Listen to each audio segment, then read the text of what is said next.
अब अंधभक्तों को ये बात कड़वी लग सकती है, लेकिन योगी सरकार की सबसे बड़ी दुखती रग है कि भाजपा सरकार में जो सवाल पूछे उसे एंटी नेशनल का यूपी में पत्रकारों पर एफआईआर। और देश में एक सवाल धीरे धीरे तेज होता जा रहा है। 2029 में अगर भाजपा सरकार आई तो अगला प्रधानमंत्री कौन होगा? क्या योगी आदित्यनाथ होंगे या फिर ये सिर्फ अंधभक्ति का शोर है? आज इस वीडियो में ना बीजेपी की चाटुकारिता होगी ना कांग्रेस की दलाली, आज बात होगी सिर्फ फैक्ट्स की।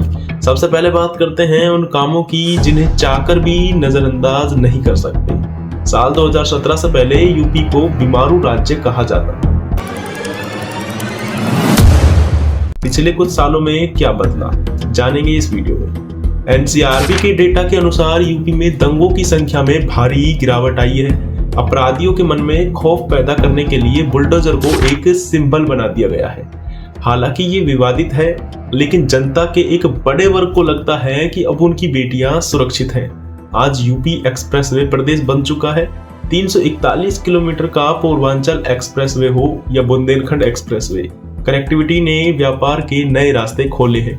ग्लोबल इन्वेस्टर्स समिट में करोड़ों के प्रस्ताव आए। जेवर में बन रहा एशिया का सबसे बड़ा एयरपोर्ट यूपी को ग्लोबल मैप पर ला खड़ा करेगा। अयोध्या में राम मंदिर का निर्माण और काशी विश्वनाथ कॉरिडोर ने सिर्फ आस्था को बल्कि रिलीजियस टूरिज्म से वहां की इकोनॉमी को भी बूस्ट किया है। अब अंधभक्तों को यह बात कड़वी लग सकती है, लेकिन योगी सरकार की सबसे बड़ी दुखती रग है पेपर लीक। यूपी पुलिस भर्ती हो या आरओ एआरओ, लगातार पेपर लीक ने लाखों युवाओं का भविष्य अंधेरे में डाला है। युवा सड़कों पर हैं और सरकार सिर्फ जांच का आश्वासन देती आई। न्याय प्रक्रिया का क्या? अगर सरकार ही घर गिराकर सजा तय करेगी तो फिर अदालतों की क्या जरूरत है? सुप्रीम कोर्ट ने हाल ही में बुलडोजर जस्टिस पर कड़ी टिप्पणी की है कि हम एक ऐसा देश चाहते हैं जहां कानून की प्रक्रिया का पालन ना हो। यूपी में पत्रकारों पर एफआईआर और बोलने की आजादी पर अंकुश लगाने के आरोप अंतर्राष्ट्रीय स्तर पर लगे हैं। क्या सवाल पूछना गुनाह है? क्योंकि भाजपा सरकार में जो सवाल पूछे उसे एंटी नेशनल का टैग दे दिया जाता है, और अंधभक्त बीजेपी से सवाल पूछे तो कहते हैं ये कांग्रेसी है। अंधभक्त ये वे लोग होते हैं जो बीजेपी के द्वारा की गई किसी भी गलती, चाहे वो पेपर लीक हो या किसानों की समस्या, उसे डिफेंड करने के लिए कुतर्क देते हैं। इनके लिए नेता देश से बड़ा हो गया है और कुछ अंधभक्तों नेता को ही भगवान मान लेते हैं। हमको मोदी चाहिए। मोदी हमारा पति, हमारा भाई, हमारा बाप, हमारा गुरु है। लेकिन मोदी जो और योगी जी वो विकास दे पाएंगे जो, और हम उनके ऊपर दिल दे बैठे हैं। चमचे ये वे लोग हैं जो नफरत में इतने अंधे हो गए हैं कि सरकार कोई अच्छा काम भी करे तो उसमें भी सिर्फ बुराई ही खोजते हैं, और अंधभक्त इन्हें कांग्रेसी भी कह देते हैं। प्रोपेगेंडा देखिए, सोशल मीडिया ने हमें दो खेमों में बांट दिया है। अगर आप सरकार की आलोचना करें तो एंटी नेशनल और तारीफ कर दें तो गोदी मीडिया कहलाएंगे।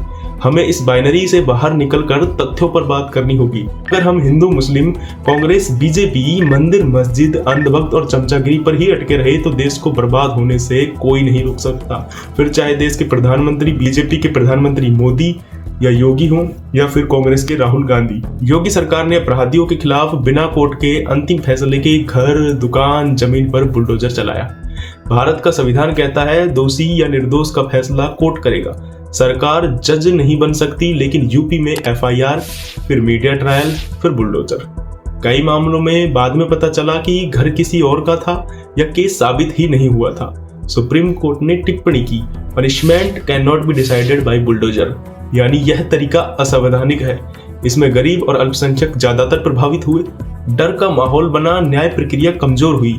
इससे डर पैदा हुआ, न्याय नहीं। और यह एक नहीं, कई खामियां हैं इस सरकार में। योगी जी ने यूपी में डर का माहौल बनाया, लेकिन डर और न्याय में फर्क होता है।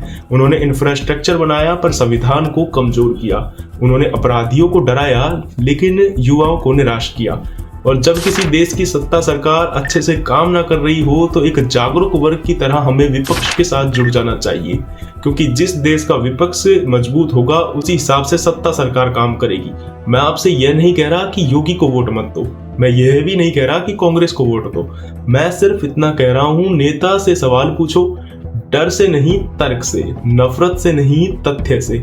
अब योगी प्रधानमंत्री बनते हैं तो संविधान के साथ बने, अगर कोई और बनता है तो जवाबदेह बने, क्योंकि देश किसी एक पार्टी का नहीं होता, देश हम सब का होता है। अब आपकी बारी, क्या आपको लगता है कि योगी आदित्यनाथ डर से नहीं न्याय से देश चला पाएंगे, या फिर भारत को एक ऐसे नेतृत्व की जरूरत है जो सख्ती के साथ संवेदनशीलता भी समझे? कमेंट में लिखिए, गाली नहीं तर्क चाहिए, क्योंकि सवाल पूछने वाले लोग ही देश को बचाते हैं। जय संविधान, जय हिंद।